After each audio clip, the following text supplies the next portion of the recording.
আসসালামু আলাইকুম বন্ধুরা, সবাই কেমন আছো? আশা করি ভালো আছো। তো সারা নাইট কাজ করে গেছি। নাইটে কাজ করে 14 ঘন্টা ডিউটি করে সকালে 11টা বাজে রুমে গেছি। এই আবার 4টা বাজে ফোন দিয়ে নিয়ে আইসি টিভিটা ফিটিং করতে হবে। কিছু করার নেই ভাই, কোম্পানিতে কাজ করলে যখন ডাক দিব তখনই আইতে হবে। সব কামই করম লাগে, ফ্যামিলি থয়া তারপর আবার কাজে নাম লাগে। ডাক দিলে ঘুমাইতেও পারে নাই। রুমে গেছি 11টা বাজে গেছে, 11:30 বাচ্চার রুমে যাইতে গোসল দিতে খাইয়া টেয়া ফ্রেশ ট্রেশ হয়ে সেটা খাইয়া টেয়া ওই সময় ফোন মারছে আসো। আবার চলে আসলাম।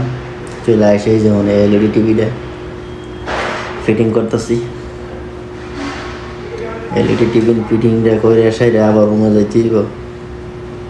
টিভিটা যে নাট লাগাইতেছি, টিভিটা ফিটিং করতেছি। এরা মানুষ অবশেষে টিভি ফিটিং শেষ, সেট আপও করে লাইতেছি। এই যে কানেকশন দিয়ে লাইছি আমি। এখন আমার কাম শেষ। এখন 7টা বাজছে, 4 ঘন্টায় চাইছি।